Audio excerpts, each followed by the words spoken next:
मध्य प्रदेश के स्थानीय निकाय चुनाव नतीजों ने बीजेपी को चिंता में डाल दिया है। आम आदमी पार्टी और ओवैसी की पार्टी की एंट्री ने बीजेपी की मुश्किलों में इजाफा कर दिया है।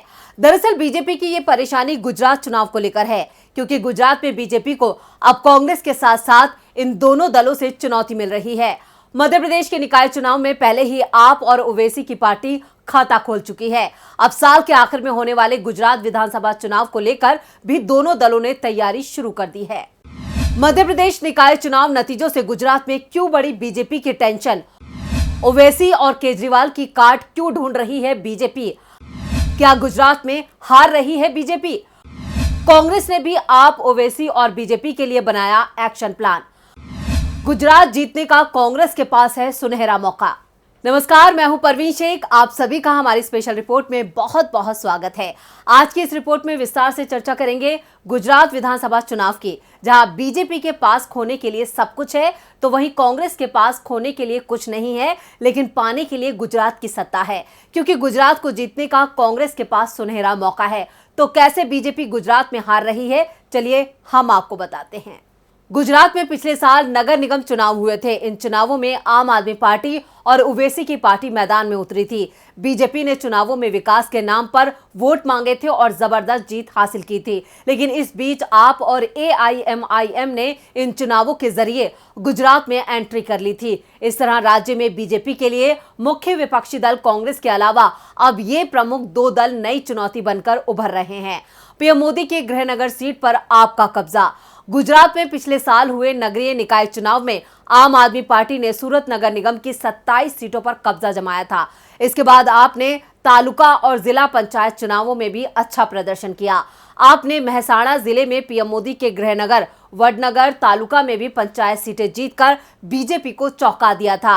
अमरेली जिले में भी आपकी एंट्री बीजेपी के लिए चौंकाने वाली थी, क्योंकि धारी तालुका पंचायत की भांडेर सीट पर आपके उम्मीदवार ने जीती थी। ये सीट बीजेपी की सबसे सुरक्षित सीटों में से एक मानी जाती है। इसके साथ ही आपने कच्छ के गांधीधाम तालुका पंचायत, जूनागढ़ तालुका पंचायत की जामका सीट, जैसोर तालुका पंचायत में 2 सीटें और बनासकांठा के दिसाना के वार्ड नंबर 3 में भी 1 सीट पर जीत हासिल की है। हर मुद्दे पर कांग्रेस से ज्यादा हमलावर है आप और ओवैसी की पार्टी AIMI के प्रदर्शन की बात करें तो पार्टी ने अहमदाबाद जैसी अहम नगर पालिका में कुल 21 सीटों पर चुनाव लड़ा था। हालांकि पार्टी को जमालपुर और मुक्तमपुरा वार्ड की 7 सीटें ही मिल पाई थी। इसके अलावा मोडासा और गोधरा नगर पालिकाओं में कुल 20 उम्मीदवारों को मैदान में उतारा गया था। इनमें से 16 सीटों पर जीत हासिल की थी। राजनीति के जानकारों की माने तो गुजरात के स्थानीय निकाय चुनावों में प्रवेश के बाद केजरीवाल और ओवैसी की पार्टी का मनोबल बढ़ा है। भले ही उन्होंने बहुत कम सीटें जीती हों, लेकिन ये साफ कर दिया है कि बीजेपी के गढ़ गुजरात में भी बीजेपी को चुनौती दी जा सकती है। इसलिए दोनों ही दल गुजरात में कड़ी मेहनत कर रहे हैं। वहीं आप पार्टी गुजरात सरकार को हर एक छोटे से छोटे मुद्दे पर घेरती नजर आ रही है। आंतरिक सर्वे में बढ़त से आप उत्साहित। आम आदमी पार्टी गुजरात विधानसभा चुनाव को लेकर काफी सक्रिय हो चुकी है।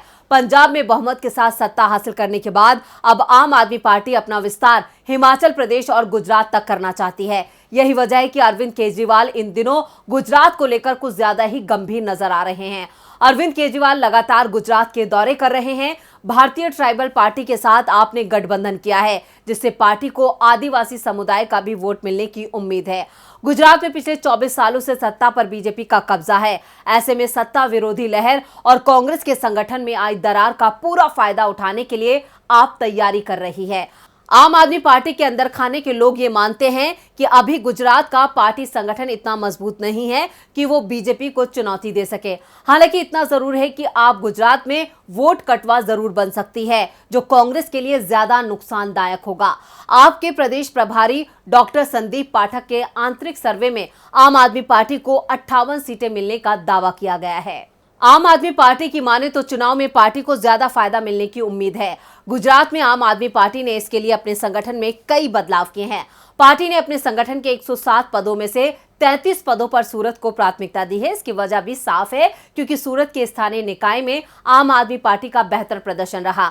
आम आदमी पार्टी पंजाब में भी एक बार में ही सत्ता हासिल नहीं कर पाई थी। आपको 2017 में पंजाब में उसे मुख्य विपक्षी दल का दर्जा मिल चुका था और 2022 में सत्ता मिल गई। इसलिए इस बार कोशिश है कि गुजरात में उसे सत्ता भले ही ना मिले, लेकिन कांग्रेस की जगह उसे मुख्य विपक्षी दल का दर्जा जरूर मिल जाए। ओवैसी भी गुजरात चुनाव की तैयारियों में जुटे।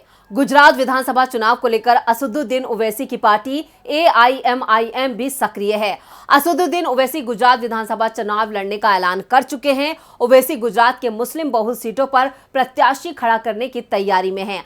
हालांकि अभी सीटों की संख्या का निर्धारण नहीं हुआ है। ओवैसी ने अहमदाबाद और सूरत में नगर निगम चुनाव में सबसे पहले अपने उम्मीदवार खड़े किए थे। हालांकि इसमें ज्यादा सफलता हाथ नहीं लगी। ओवैसी की पार्टी ने बिहार, बंगाल, उत्तराखंड और उत्तर प्रदेश में विधानसभा चुनाव लड़ा था। उत्तर प्रदेश में ओवैसी की पार्टी को कोई कामयाबी नहीं मिली, लेकिन अब उन्हें गुजरात से काफी उम्मीदें हैं। गुजरात की मुस्लिम बहुल सीटों पर असदुद्दीन ओवैसी की पार्टी का मुख्य फोकस है। गुजरात में कुल आबादी का 10% मुस्लिम है। वहीं 21 ऐसी विधानसभा सीटें हैं जिन पर मुस्लिम मतदाताओं की आबादी 20% से ज्यादा है। राज्य में कुल 35 विधानसभा सीटें ऐसी हैं जिन पर मुस्लिम आबादी 15% के करीब है। गुजरात के कच्छ, भुज, सूरत, अहमदाबाद, भरूच, बागरा जैसे इलाकों में बड़ी संख्या में मुस्लिम आबादी रहती है। इन विधानसभा सीटों पर मुस्लिम मतदाता निर्णायक माना जाता है। मध्य प्रदेश निकाय चुनावों में आप और ओवैसी की धमाकेदार एंट्री। मध्य प्रदेश के सिंगरौली मेयर पद पर आपने किया कब्जा। आम आदमी पार्टी ने मध्य प्रदेश के 17 पार्षद पदों पर भी कब्जा किया। आपके 5 प्रत्याशी सिंगरौली नगर निगम से चुनाव जीते हैं। मध्य प्रदेश निकाय चुनावों में AIMI ने भी अपनी जोरदार दस्तक दी है। ओवैसी की पार्टी ने जबलपुर, खंडवा और बुरहानपुर में 4 पार्षद पदों पर जीत दर्ज की है। खंडवा और बुरहानपुर में AIMI के महापौर उम्मीदवारों को 10,000 से ज्यादा वोट मिलना पार्टी की लोकप्रियता साबित करता है। गुजरात विधानसभा चुनाव से पहले कांग्रेस ने भी बड़ा दांव खेला है। कांग्रेस ने गुजरात प्रदेश कांग्रेस कमेटी के कार्यकारी अध्यक्षों की नियुक्ति कर दी है। गुजरात की सियासी जंग जीतने के लिए कांग्रेस ने सूबे में 7 कार्यकारी अध्यक्ष नियुक्त किए हैं। दलित, OBC, पटेल, क्षत्रिय और मुस्लिम समुदाय के नेताओं को जगह दी गई है। कांग्रेस ने कार्यकारी अध्यक्ष के जरिए गुजरात में अपने पुराने सोशल इंजीनियरिंग के फार्मूले से 2022 के विधानसभा चुनाव को जीतने की रणनीति बनाई है। आदिवासी समुदाय से आने वाले विधायक सुखराम राठावा को गुजरात विधानसभा में नेता प्रतिपक्ष कांग्रेस ने बना रखा है, तो OBC समाज के जगदीश ठाकुर के हाथों में गुजरात कांग्रेस की कमान है। विधानसभा चुनाव से ठीक पहले कांग्रेस नेतृत्व ने गुजरात में 7 कार्यकारी अध्यक्ष नियुक्त किए। वो हैं ललित कगथरा, जिग्नेश मेवानी, ऋत्विक मकवाना, अमरीश जे देर, हिम्मत सिंह पटेल, कादिर पीरजादा और इंद्र विजय सिंह गोहिल। इन 7 कार्यकारी अध्यक्षों में से जिग्नेश मेवानी पर कांग्रेस ने सबसे ज्यादा भरोसा जताया है। मेवानी बडगांव विधानसभा सीट से निर्दलीय विधायक हैं। वो लगातार कांग्रेस पार्टी का समर्थन करते रहे हैं। अब अगर गुजरात में कांग्रेस का ये एक्शन प्लान सफल होता है तो उसके लिए सत्ता तक पहुंचना आसान हो जाएगा। फिलहाल राज्य में सत्ता विरोधी लहर है और इस लहर पर सवार होकर कांग्रेस जीत सकती है। पंजाब में कांग्रेस ने केजरीवाल को हल्के में लिया था, लेकिन इस बार कांग्रेस ये गलती नहीं करने वाली है। अब कांग्रेस को अपने चुनाव प्रचार को और आक्रामक करने की जरूरत है।